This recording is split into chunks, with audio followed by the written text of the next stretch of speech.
ফ্ল্যাশফিড নিউজে আপনাকে স্বাগতম। ভারতের সর্বোচ্চ আদালত অর্থাৎ সুপ্রিম কোর্ট দিল একটি গুরুত্বপূর্ণ রায় দেশের রাস্তায় থাকা অসংখ্য পথকুকুর নিয়ে।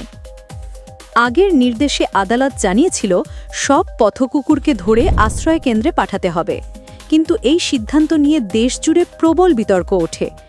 পশুপ্রেমী, সমাজকর্মী, এমনকি সাধারণ মানুষও বলেছিলেন এটি অমানবিক এবং অবাস্তব।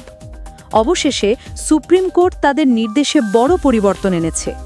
নতুন রায় বলা হয়েছে পথকুকুরদের ধরে নির্বীজীকরণ বা স্টেরিলাইজেশন ও টিকাকরণ বা ভ্যাকসিনেশন করার পর আবার তাদের আগের এলাকায় ছেড়ে দিতে হবে। তবে যে কুকুরদের র্যাবিস আছে বা খুব আক্রমণাত্মক, তাদের ক্ষেত্রে আলাদা ব্যবস্থা নেওয়া হবে।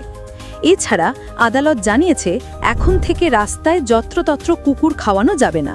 প্রতিটি শহর ও পাড়ায় তৈরি করা হবে নির্দিষ্ট ফিডিং জোন, যেখানে স্থানীয় প্রশাসনের অনুমতি নিয়ে কুকুরদের খাওয়ানো যাবে।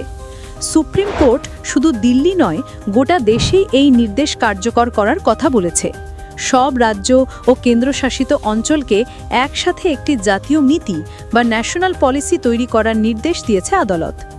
এদিকে উত্তরাখণ্ডের দেরাদুন পুরসভা ইতিমধ্যেই কড়া পদক্ষেপ নিচ্ছে। শুরু হয়েছে নতুন করে নির্বীজীকরণ অভিযান, বাড়ানো হচ্ছে শেল্টার হোমের সংখ্যা, আর ফিডিং জোন তৈরি করতে প্রশাসন হাত মিলিয়েছে বেসরকারি সংগঠনের সঙ্গে। বিশেষজ্ঞরা বলছেন এই রায় ভারসাম্যপূর্ণ। একদিকে মানুষের নিরাপত্তা রক্ষা হবে, অন্যদিকে পথকুকুরদের অধিকারও অক্ষুণ্ণ থাকবে।